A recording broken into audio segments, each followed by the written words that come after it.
और एक बार नारद जी स्वर्ग से घूमते हुए द्वारिका आते हैं। अब उसके बाद में नारद जी के हाथ में एक पारिजात पुष्प है, वो पुष्प भगवान को दिया। नारद जी महाराज माता सत्यभामा के कक्ष में गए, मैया को प्रणाम किया। मैया बोली बड़े दिन बाद आए, बातचीत किया।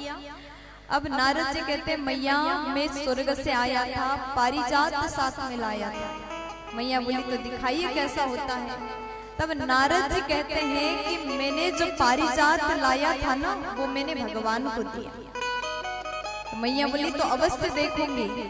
नारद जी कहते हैं भगवान ने वो पारिजात रुक्मिणी जी के केस में लगा दिया, बहुत सुंदर लग रहा है। अब इतना कहकर के नारद जी निकलते हैं, यहाँ सत्यभामा को अत्यंत क्रोध आया, अत्यंत क्रोध आया। भगवान ने हमें नहीं दिया तो ठीक है, एक बार दिखा तो देते। अब जैसे भगवान आए, मैया अत्यंत क्रोध में है, मैया सत्यभामा बात ही नहीं कर रही। तो भगवान कहते देवी क्या हो गया? तब मैया कहते आप पारिजात मुझे देना नहीं था तो कम से कम एक बार दिखा देते। भगवान बोले बस इतनी सी बात है और आप नाराज हो गई? आपके लिए पारिजात का एक फूल तो क्या, आपके लिए पूरा वृक्ष ही ला करके दूंगा। अब मैया कहती तो चलिए अभी लेके आते हैं। गरुड़ पर भगवान बैठ गए, पीछे मैया सत्यभामा बैठी हैं और जैसे पारिजात लेने के लिए निकले, स्वर्ग की ओर जा रहे हैं, भगवान पहले भौमासुर के राज्य में गए और जैसे भौमासुर के राज्य में गए उससे युद्ध करना प्रारंभ करते हैं। भौमासुर भी तीर चला रहा है, भगवान भी चला रहे हैं, दोनों में विशाल युद्ध हुआ लेकिन हार जीत नहीं हो रहा है। अब जैसे भौमासुर ने तीर छोड़ा, भगवान तिरछे हो गए, गरुड़ से उतरे नहीं थे, पीछे मैया बैठी है। जैसे थोड़ा तिरछे हुए, वो तीर जाकर के माता के हाथ में चुभा। मैया बोली प्रभु क्या देख रहे, जल्दी से वध कर दो। तो तुरंत भगवान ने भौमासुर को मारा। बोलिए कृष्ण कन्हैया लाल की। अब जैसे भौमासुर का उद्धार हुआ तो यहाँ पर राजा परीक्षित पूछते हैं जब तक मैया ने नहीं कहा तब तक भगवान क्यों नहीं मार रहे थे, इतना विलंब क्यों किया? तब सुखदेव जी कह रहे हैं जो सत्यभामा है ना, ये भूदेवी है, धरती मैया की अवतार है, और ये भौमासुर पृथ्वी माता के पुत्र है, भूमि से प्रकट हुआ। और जब ये पैदा हुआ था तब मैया ने भगवान से कहा था जब तक मैं ना बोलूं तब तक आप नहीं मार सकते। आज इसीलिए ये लीला करके सत्यभामा को साथ ले गए और भगवान ने भौमासुर को मार दिया।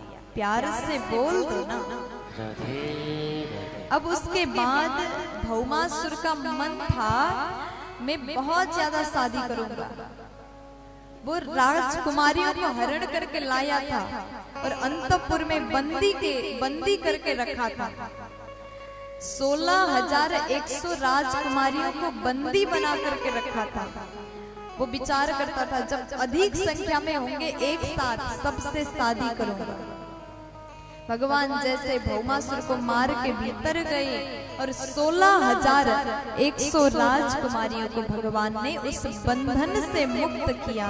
भगवान कहते देखो देवियों अब आप मुक्त हो, वो राक्षस मर गया, अब आप अपने पिता के घर जा सकती हैं।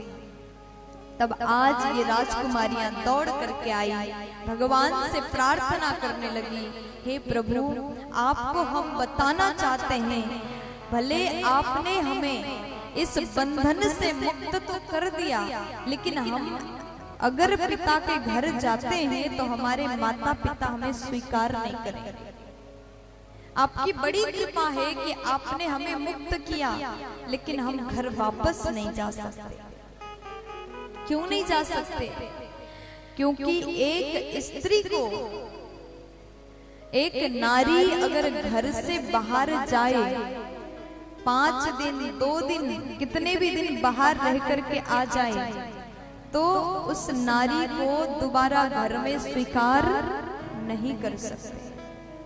भले माता पिता तो प्रेम बस बोले कि ये हमारी बेटी आ जाओ, लेकिन समाज वाले, समाज के लोग उसे स्वीकार नहीं करेंगे, उसके विषय में तरह तरह की बातें करेंगे।